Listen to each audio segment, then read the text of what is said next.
Welcome back to our series on building an inclusive classroom. Today, we're going to dig a little bit deeper into understanding and responding to microaggressions and microaffirmations. This is part 2. So if you missed out on part 1, please go back in order to get some background on what we're going to be talking about today.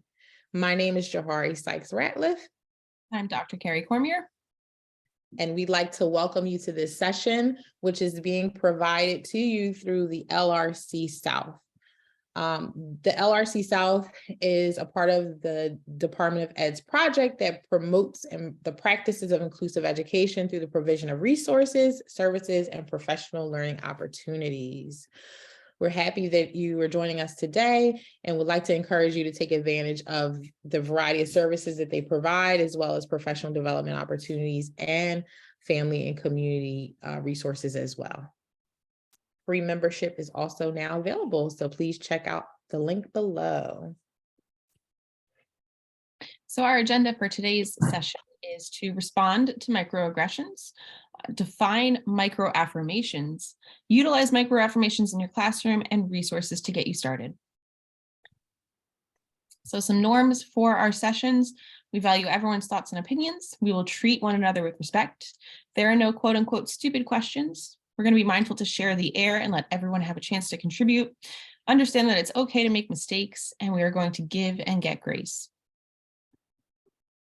Our goals and objectives for this video session is, again, to review definitions and examples of microaggressions and microaffirmations. As a result of this video, viewers will be able to identify ways they can respond to microaggressions and macroaffirmations in their classrooms.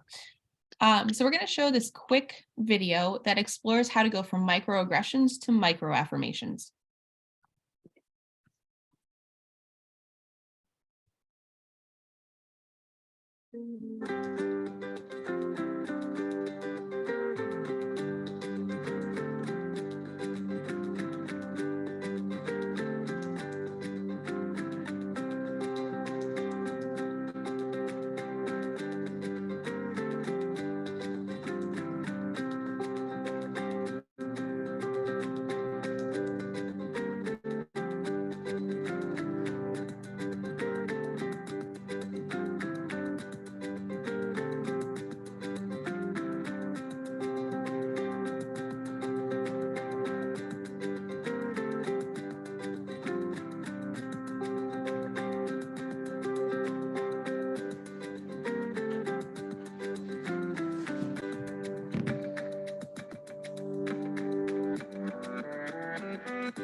So when you're encountered with microaggressions, it's important to be able to shift between one of these 7 things, depending on what's being said and the context it's being said in.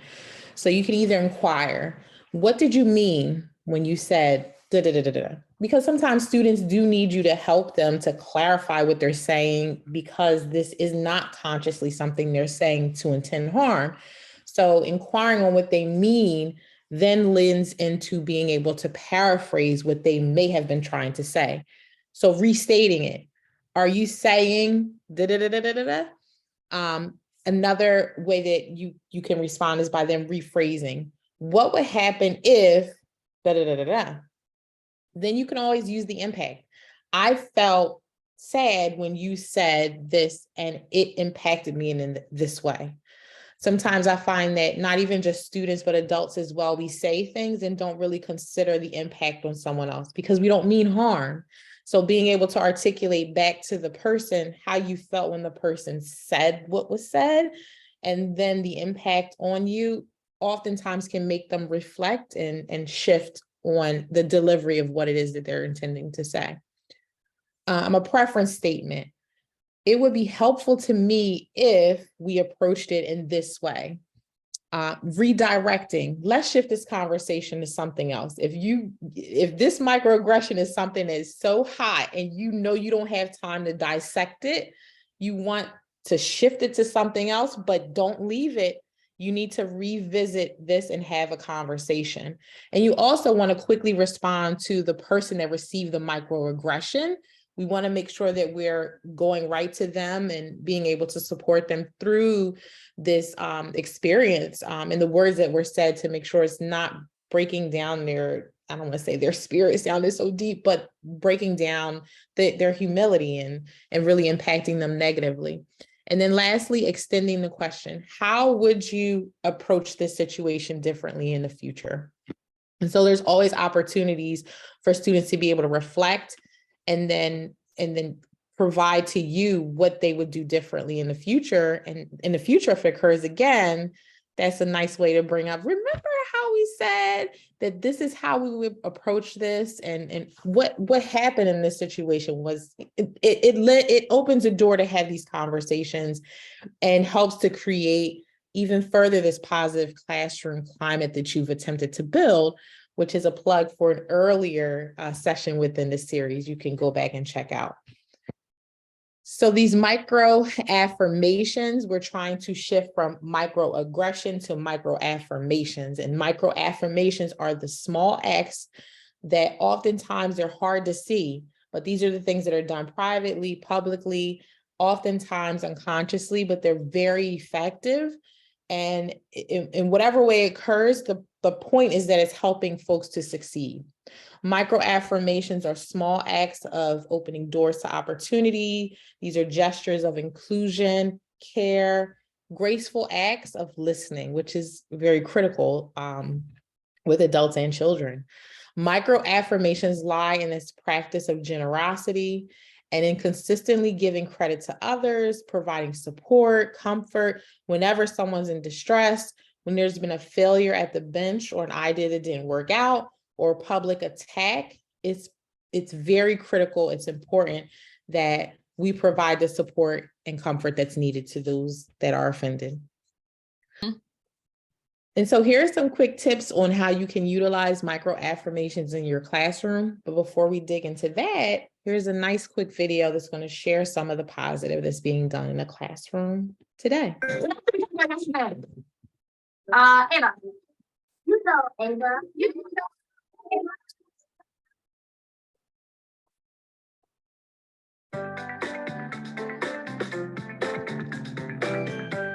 What is it called? Hamadi. You got this, Hamadi. You got this, Hamadi. So a drawing Or a illustration. Joseph, what do you see? I see Kylie Nesby. Good morning, Aisha.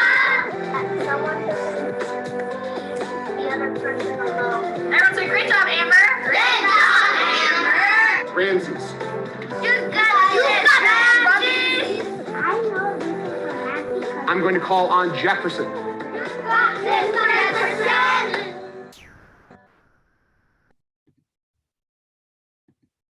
What else did we talk about yesterday?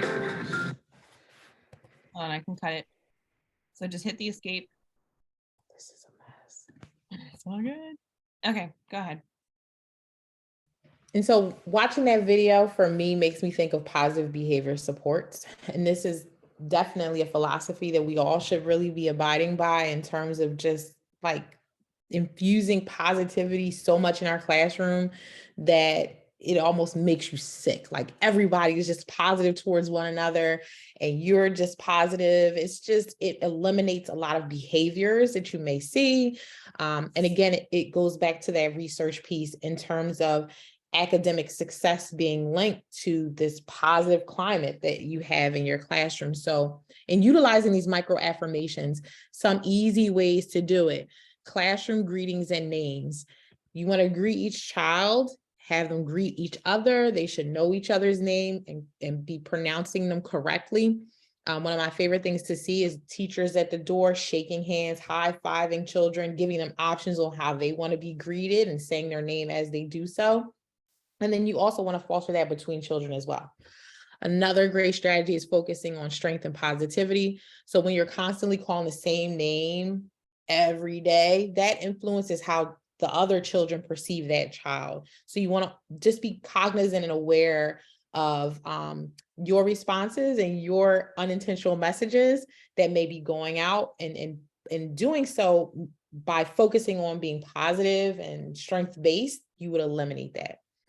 Focus feedback. So your focused feedback should be the compliment sandwich, which I like to call 2 kisses and a wish, or the Oreo, being able to give specific positive feedback in an area of growth, making sure that, again, it's positive, not always punitive and negative. This will also lend to creating and using micro affirmations in your classroom.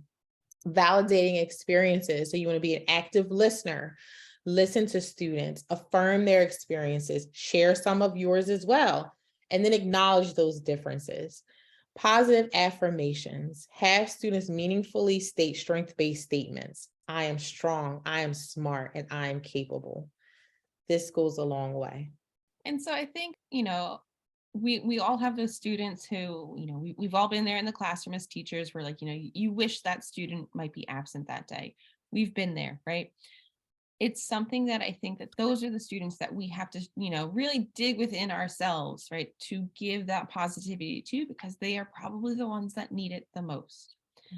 So really thinking about that, right? Who are we reaching in our classrooms? How are we perceiving our students? And how do those perceptions reflect back on our own biases that we may have? And really kind of, again, finding that, incredible strength that we have as teachers to then be positive to each and every one of our students. That is our goal that we set out as teachers. So kind of taking this moment to pause, reflect, and just check, which of your students do you need to show a little bit more love to, right? Or who might need a little bit more love, and finding that within us to give to them. So important tips to get started, again, is that reflection piece, right? Reflecting on how we're doing. And I think, taking time in the year regularly to kind of reflect on that. The project Implicit is put out by Harvard University, and there are multiple different implicit bias tests based on multiple different aspects and facets of our identity. So there's implicit bias tests based on gender, based on race and ethnicity, based on ability, based on religion. And again, it's not, a judgment per se of oh my goodness, you're biased in this way, right? But it's more so just a space for us to reflect on where our implicit biases are. And it's a tool to help us remove those blinders that we might have. There's also this really great graphic comic from the Oatmeal and that dives into the neuroscience, right, of our reactions when we are challenged. Any ideas that we come across that challenge our beliefs. And it goes into the neuroscience of why we might have kind of that gut reaction of, no, that's not me, or, oh my goodness, it really challenges your core beliefs. And so it's a really great, like I said, it's a comic that goes into the neuroscience of your reactions to ideas that challenge your beliefs. And also getting comfortable with addressing microaggressions. We went over some of the statements that you can start to offer in responding to, and there's also this link here to the National Equity Project's responses to microaggressions and unconscious bias. And so kind of just, getting some of those sentence starters committed to memory. And, when you see a microaggression or you have one, you experience one yourself, knowing how to respond and knowing to speak up on another person's behalf, which goes into microaffirmations, right? If you are responding to a microaggression that you see happening to, a student, a peer, a friend, a colleague, responding with a microaffirmation can be really, really positive. So many of the practices that are microaffirmations we're doing already, right? So again, just knowing and recommitting to the importance of greeting every single student, right? What are your classroom choral praises that you saw in that video, right? Where everybody cheers on the person as they come to respond to, a question or an answer, things like that. Making sure that you're giving specific positive feedback on assignments, not just saying great job, but I love that you da-da-da, right? Giving something specific. Again, research tells us that specific positive feedback is more important and more meaningful because it's I know I did great on this. And it helps build that confidence. So really thinking about, as you're going through all the grading that you have to do, is it just that I'm going to focus, on one specific thing that you did well? And that can really turn around a student's mindset. And again, we know that students having, positive perceptions of themselves will help them perform better in the classroom. So some key takeaways. Microaffirmations are moments to validate and uplift others. They can be done consciously or unconsciously, publicly or privately. Microaffirmations help combat the burdens students may feel from microaggressions, right? So it's not necessarily a cure-all, right? But it can help students kind of ease those the burden that they feel from those microaggressions. And classroom practices that focus on positivity can affirm students' belonging. And so some references, just if you want to read further about microaffirmations, we quote this Rowe 2008 article on microaffirmations and micro inequities. It's a great read. It's only 3 pages long, so certainly look it up. And then finally, we encourage you to connect with the LRC-South on all of our social media pages. We post a lot of fun content there as well.